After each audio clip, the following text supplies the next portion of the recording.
හයි මං හිතනවා ස්ක්‍රීන් එක පේනවා කියලා. හරි. මේක තමයි ෆස්ට් ලෙසන් එක ඔයාලගේ Introduction to Principles of Economics. මේ පාඩමේ කතා කරලා තියෙන්නේ මම මේ නෝට් එක තමයි රිෆර් කරේ. මේ පාඩමේ කතා කරලා තියෙන්නේ ගොඩක්ම අපි A levels වල ඉකොන් වල ෆස්ට් ලෙසන් එක ඉගෙන ගත්තේ යන්නේ ඒ දේවල්. ඉකොන් කියන්නේ මොකක්ද? ඉකොන් වල ෆන්ඩමෙන්ටල් ප්‍රොබ්ලම් එක මොකක්ද? එතකොට opportunity cost, economic benefit එක ඒ දේවල් තමයි මේකේ කතා කරලා තිබුණේ. ඊට පස්සේ මේකට පස්සේ සෙකන්ඩ් ලෙසන් එකක් දාලා තිබුණා මේ නෝට් එකේම different approaches කියලා approaches දෙකක් ගැන ඒක මම හිතනවා ඒක නම් අලුත් දෙයක් වෙන්න ඇති ඒ රිසල්ට් තිබුණේ නැහැ මට මතක විදිහට. anyway මම මෙතන ඉඳලම එක්ස්ප්ලেইন කරන්නම්. ඔව් ඒක ඉක්මනට කරන්නම්. හරි. Introduction to Principles of Economics. First point එක කියන the word economics have a simple meaning of house management. In the past, what they have managed in their houses and why such management is required. මේකේ සරලවම කියන්නේ ඉකෝන් වල history එක අරගත්තට පස්සේ يعني අපේ ගෙදරක තියෙන රිසෝසස් ටික අපේ ගෙදර තියෙන බඩු ටික කොහොමද මැනේජ් කරන්න කියන එක. Then second point එකට ගියොත් what they have managed is available resources and why such management is required. Because available resources are not satisfied to not sufficient to satisfy their needs and wants. ඒ කියන්නේ මේකෙන් අහන්නේ ඇයි management එකක් රික්වයර්ඩ් උනේ කියලා. Management එකක් ඕන උනේ අපි ළඟ තියෙන රිසෝසස් අපේ අවශ්‍යතා සහ උවමනා සැටිස්ෆයි කරන්න මදි නිසා. Not sufficient to satisfy their needs and wants. third point එකේදී කියනවා in economics, this problem we identify as scarcity. This is the subject matter of economics. Therefore, scarcity is defined as a problem faced by human due to unlimited wants and limited resources available to satisfy those needs and wants. අර second point එකේදී first point එකේදී අපි කිව්වා අපේ needs and wants satisfy කරන්න අපිට තියෙන resources මදි කියලා. අනේ මදිකමත් එක්ක අපිට එනවා හිඟකම කියන ප්‍රශ්නික තමයි scarcity කියලා කියන්නේ. ඉකෝන් වල තියෙන fundamental matter එක තමයි scarcity කියලා කියන්නේ. හරි. ඒ දේවල් basic දේවල්නේ. next main concepts in economics. first scarcity කියන එක අපි දැන් already දන්නවා. ඊළඟට goods and bads. goods කියලා කියන්නේ අපේ human needs and wants satisfy කරන්න පුළුවන් ඕනම දෙයක්. Anything that are capable of satisfying human needs or want, this word anything represents a good or service or an idea. ඊළඟට bads කියලා කියන්නේ anything that are not capable of satisfying. ඒ කියන්නේ එහෙම අපේ human needs and wants satisfy කරන්න බැරි දේවල් තමයි අපි bads කියලා කියන්නේ. Then third one is resources. Resources කියලා කියන්නේ සම්පත්. Anything that we are using to produce goods. يعني goods product කරන්න අපි use කරන සම්පත් වලට තමයි මෙතන resources කියන එකෙන් mean කරන්නේ. resources ගත්තට පස්සේ scarce resources, limited resources, economic resources. මෙන්න මේ නම් වලින් හඳුන්වන්නේ අපි ගොඩක් කලාවට economic product එකක් හදන්න use කරන resources. land, labor, capital, entrepreneurship අන්න ඒ වගේ දේවල්. එතකොට ඒකට අදාළ වෙන්නේ නැති අනික් දේවල් අපි අරගන්නවා unlimited resources එහෙම නැත්නම් non economic resources කියලා. Then the fourth one is decision making. decision making කියලා කියන්නේ අපි options ගොඩක් තියෙනකොට ඒ අතරින් එකක් තෝරගන්නවා කියන එක.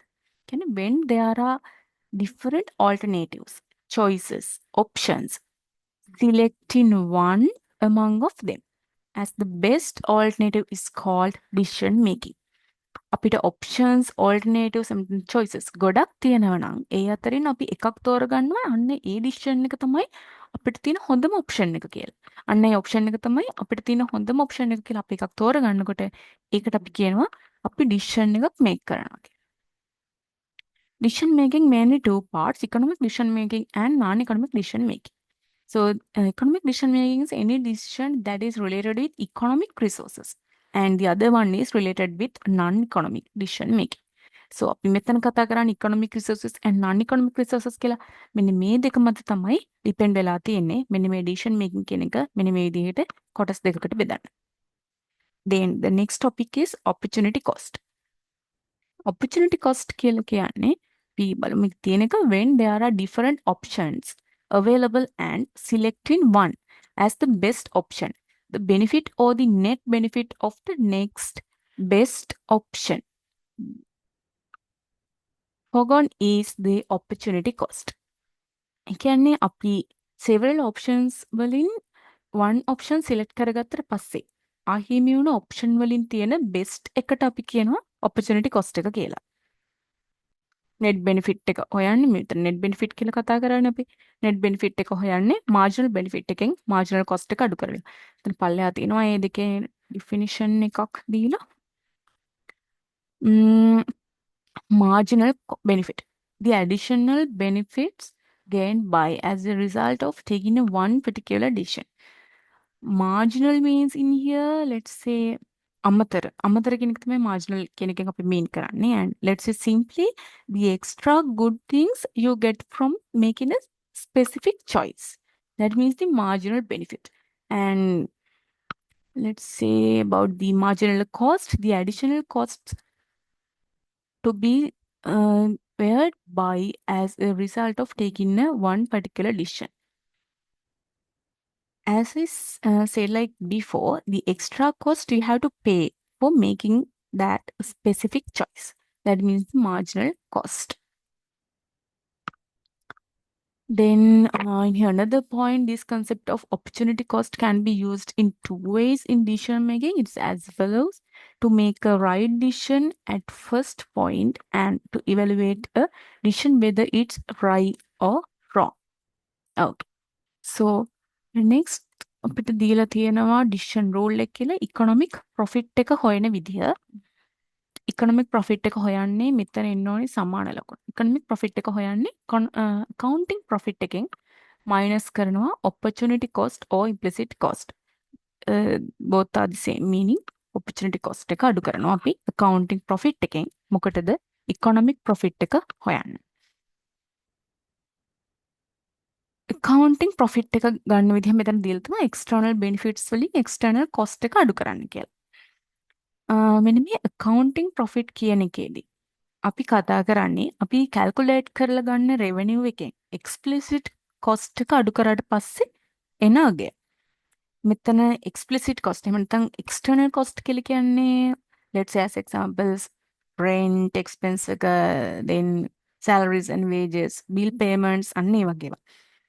එතකොට opportunity cost එක අපි already දන්නවනේ. එතන උඩ කතා කරා අපි accounting profit එකේදී opportunity cost එක cover වෙන්නේ නැහැ. හැබැයි economic profit එක අරගත්තට පස්සේ ඒකෙදී අපිට accounting profit එකෙන් opportunity cost එක අඩු කරන්නේ. ඒ කියන්නේ economic profit එක හොයනකොට අපි opportunity cost එකත් consider කරනවා. හැබැයි accounting profit එකේදී අපි consider කරන්නේ external cost එක විතරයි. opportunity cost එක අපි consider කරේ නැහැ. එතකොට අර real profit එක හොයාගන්න අපි that means economic profit එක හොයාගන්න අපි accounting profit එකෙන් opportunity cost එකත් අඩු කරනවා. Then I'm not going to do this activity part. So මම හිතනවා ඔයාලට අර explanation එකත් එක්ක මේක match කරගෙන කරගන්න පුළුවන් වෙයි කියලා simple scenario එකක් දීලා තියෙනවා. Okay. Let's go to the different approaches of economics. මේකෙදි mainly two approaches ගැන කතා කරලා තියෙනවා. Theory based approach and in here policy based approach. Yeah, that's all. So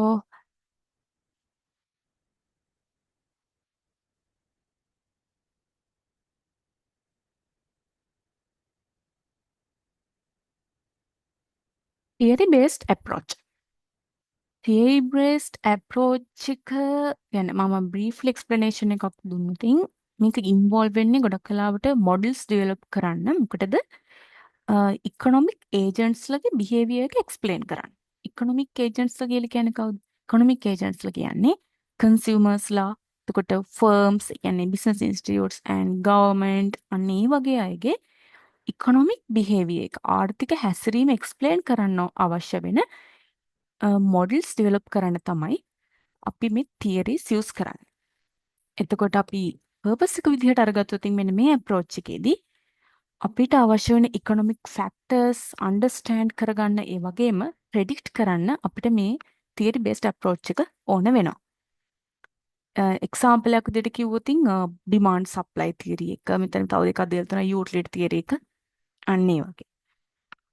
එතකොට first point එක, there are different theories coming under economics that address the problem of scarcity at individual level and macro level. ස්කාසිටි කියලා කියන්නේ fundamental economic problem එක අපි already උඩ කතා කරා. මෙතන ඉකොනොමි එක 2 parts වලට කැඩෙනවා මයික්‍රෝ ඇන්ඩ් මැක්‍රෝ කියලා. So individual level and macro level කියලා මෙතන මීන් කරලා තියෙන්නේ ඒක. Micro means individual level. So individual level එක කියලා කියන්නේ එහෙම නැත්නම් micro level එක කියලා කියන්නේ එක පුද්ගලයෙක්ගේ motivation එක නැත්නම් එක පුද්ගලයෙක්ගේ profit එක පරිභෝජනය කන්සියුම් එක ඒ වගේ දේවල් තමයි අපි මයික්‍රෝ ඉකොනොමික්ස් වලදී කතා කරන්නේ. හැබැයි මැක්‍රෝ ඉකොනොමික්ස් වලට ආවට පස්සේ කියන්නේ the other part macro economics වලට ආවට පස්සේ අපි කතා කරනවා aggregate demand එක. කියන්නේ සමාහාර ඉල්ලුම ගැන නැත්නම් සමාහාර සැපයීම ගැන. broad idea නේ. ඒ වගේ දෙයක් තමයි මැක්‍රෝ ඉකොනොමික් එකේදී කතා කරන්නේ. අන්න ඒ විදිහට මයික්‍රෝ ඇන්ඩ් මැක්‍රෝ කියලා ඉකොනොමි එක 2 parts වලට කැඩෙනවා. ඒක තමයි මෙතන මීන් කරලා තියෙන්නේ මේ two words වලින්. So next, this theory that address the problem of scarcity at individual level, that means micro level, one person, family, business, මෙතන කියලා තියෙන එක coming under microeconomics. So examples දෙකක් දීලා තියෙනවා law of demand and law of supply. How the price of a product is decided in a market. demand law එක කියලා කියන්නේ අපි කියනවා price එක වැඩි වෙනකොට demand එක අඩු වෙනවා. එතකොට supply law එක කියලා කියන්නේ price එක වැඩි වෙනකොට supply එකත් වැඩි වෙනවා. ඊළඟට කියනවා how a consumer is satisfied by consuming goods. That means utility theory. utility theory එක මම දන්නේ නැහැ ඔයාලා learn කරලා තියෙනවද නැද්ද කියලා. utility theory. utility theory කියලා කියන්නේ example එකක් විදිහට කිව්වොත් අපි හිතමු අපි යෝගට් 10ක් කනවා. යෝගට් 10ක් ගන්නවා අපි කන්න. එතකොට අපි පළවෙනි යෝගට් එක කනවා ඕකේ ෂේප් අපි කැමති කන්න. දෙවෙනි යෝගට් එකත් කනවා. තුන්වෙනි යෝගට් එකත් කනවා. හිම යෝගට් එක දිගට 10 වෙනික් වෙනකන් කනකොට 5 6 වගේ වෙනකොට අපිට අර මුලදී කන්න තිබ්බ අවශ්‍යතාවය අපි කන්න තිබ්බ කැමැත්ත නැහැ. ටික ටික අඩු වෙනවා. එකම යෝගට් එක අපි 10 පාරක් විතර කනකොට ඒ කියන්නේ එකම විදිහේ යෝගට් එකක් 10 පාරක් විතර කනකොට අපිට ඒකට තියෙන කැමැත්ත ටික ටික අඩු වෙනවානේ. අන්න ඒක තමයි මෙතන satisfaction එක කියලා මීන් කරලා තින්නේ. අපි utility theory එකෙන් මීන් කරන්නේ ඒක. further details ඕන නම් YouTube එකේ search කරොත් utility theory එක learn කරන්න පුළුවන්. Then macro level examples දෙකක් අපිට දීලා තියෙනවා. There are some theories that address the problem of scarcity at macro level. This is the big feature of an economy. As I said earlier, aggregate demand, aggregate supply, which I said the broad idea. So that is meant here. This is the big picture of an economy, the holistic view. So two examples are here. What is the relationship between inflation and unemployment?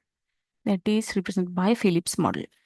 Phillips model එක කියලා කියන්නේ further details නම් අවශ්‍ය වෙන එකක් නැහැ මේ level එකේදී මේ lesson එකට, but just for an idea.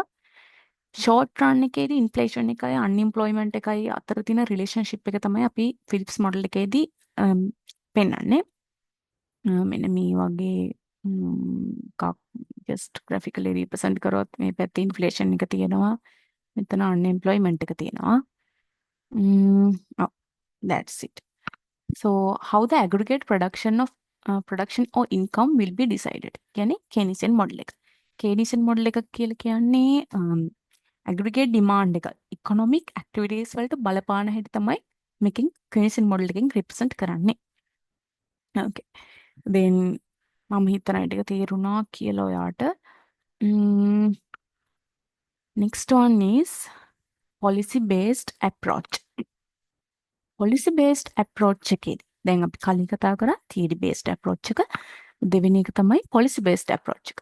policy based approach එකේදී අපි කතා කරන්නේ කොහොමද economic knowledge එක implement කරන්නේ real world scenarios වලට. කියන්නේ අපේ ඇත්ත ලෝකේ ගැටලු වලට කොහොමද අපි ආර්ථික දැනුම එකතු කරන්නේ. අන්එම්ප්ලොයිමන්ට් එක, එතකොට ඉන්ෆ්ලේෂන් එක, ඔන්න ඔය වගේ දේවල් වලදී ගවර්න්මන්ට් එක ඩිසිෂන්ස් ගන්නවානේ. අර ඒ ගැටලු ෆික්ස් කරන්න, ඒ ගැටලු විසඳන්න ඩිසිෂන්ස් ගනිද්දී කොහොමද අපි ඉකොනොමික් නොලෙජ් එක යූස් කරන්නේ කියන එක තමයි මේ පොලිසි බේස්ඩ් අප්‍රෝච් එකේදී ගොඩක් වෙලාවට කතා කරන්නේ. කියන්නේ පොලිසිස් අපිට ඕන වෙන්නේ අන්න ඒ දෙයට. මම හිතනවා අයිඩියා එක තේරුණා කියලා. When dividing economics under policy-based approach, the one major criteria is whether the economic policies are subjective or objective. Subjective, objective කියලා mainly මේක two parts වලට කැඩෙනවා. If the decisions are highly impacted with the decision maker's viewpoint, value judgment, that we call subjective decision making. Subjective decision making කියලා කියන්නේ view එක, opinion එක මත economic decision ගන්න එක. ඒක තමයි මෙතන බේසික්ම අයිඩියා එක. එක්සාම්පල් එකක් විදිහට කිව්වොත් අපි හිතනවා කියන්නේ කාට හරි opinion එකකට view එකක් තියෙන්න පුළුවන්. Government must create jobs for all the citizens. Just example. මම හිතන අයිඩියා එක තේරුණා කියලා. Second one, objective decision making. If the value judgments are separated from the analysis, that we call objective decision making. Objective decision making කියලා කියන්නේ data නැත්නම් models, evidences අන්න ඒ දේවල් මත තීරණ ගන්නවා නම් අපි අන්න ඒකට කියනවා objective decision making කියලා. එක්සාම්පල් එකක් විදිහට කිව්වොත් අපි මොකක් හරි මාසෙක එහෙම නැත්නම් quarter එකක data ටිකක් බලලා කියන්න පුළුවන් අපිට fuel prices එක වැඩි වුණ නිසා transportation cost එක වැඩි වෙනවා කියලා. අපි data එකක් මතනේ decision එක අරගන්නේ. අන්න ඒක තමයි අපි කියන්නේ objective decision making කියලා. ඊළඟට මෙන්න මේ subjective and objective decision making කියන එක depend කරගෙන ඒක මත policy based approach එක two parts වලට කැඩෙනවා positive and normative කියලා. එතන group assignment part එක I'm not going to read this. මේ අපිට කියලා තියෙන under policy based approach the entire content of economics divided into two as positive and normative economics. How we differentiate these two is based on subjective or objective. අපි අර කලින් කතා කරපු subjective objective මෙන්න මේ දෙක මත තමයි අපි මේ විදිහට two parts වලට divide කරගන්නේ positive and normative economics කියලා. දැන් බලමු මේ දෙකෙන් mean කරන්නේ මොකක්ද කියලා. positive කියලා කියන්නේ මෙතන මුලින්ම තියෙන normative එක. If the policies are subjective, value judgments were included that we identified as normative economics. අපි කියනවා subjective නම් normative කියලා කියනවා. ඒ කියන්නේ based on opinion. Okay. කලින් අර අපි explain කරපු දෙයම same thing. So the normative economics statements are very hard to prove or test quantitatively other than giving exact figures. Those are non-directional statements. here අපි කියවනේ hard to prove or test quantitatively. ඇයි අපි hard to prove or test quantitatively වෙන්නේ? මොකද අපි decision එක අරගන්නේ judgments මත. එහෙම නැත්නම් values මත. judgments, opinions අනේ දේවල් මත තමයි අපි decision එක අරගන්නේ. ඒක නිසා අපිට quantitatively මේක test කරන්න අමාරුයි. මොකද exact figures නැති නිසා. Let's say the next point. If the policies are objective, not include value or judgments, it's not as positive economics. Positive economic statements are very directional and can be easily tested quantitatively. Okay. So positive කියලා කියන්නේ objective ඒවා. අපි ඒ decisions අරගත්තා. ඒ කියන්නේ objective decisions එහෙම අරගත්තේ based on the factors and data. So we can easily test it quantitatively. අපි data අනුව එහෙම නැත්නම් factors අනුව අනේ දේවල් මතනේ අර කලින් අපි කතා කර example එකකුත් fuel price එක වැඩි වෙනවා නම් transportation cost එක වැඩි වෙනවා කියලා අපි decide කරනවා. අපි මේ decision එක අරගත්තේ අපිට තියෙන data අනුව. data මත පදනම් වෙලා නම් අපි අරගත්තේ අපිට easily test කරන්න පුළුවන් එක quantitatively. ඒක නිසා තමයි අපි මෙතන කියලා කියන්නේ very directional and can be easily tested quantitatively. එතකොට මේ objective ඒවා අපි කියනවා positive economic scale. Then here node is giving a kind of a comparison. So make a product here. Let's say positive statements, programs like welfare reduce the incentive for people to work, raising taxes on the wealthy to pay for government programs, grow the economy, raising taxes on the wealthy shows economic growth. And normative statements, paying people who are not working, even though they could work, is wrong and unfair. And the next one, the government should raise taxes on the wealthy to pay for helping the poor. So make just recommend most of normative statements are recommendations. Like normative statements කියලා කියන්නේ recommendations වගේ දෙයක්. මොකද ඒගොල්ලෝ දෙන්නේ අපිට views මතනේ decision එක දෙන්නේ. අන්න ඒ නිසා. Okay, so the next part, demand, supply and market equilibrium. මේ part එක I'll upload from another video. Thank you.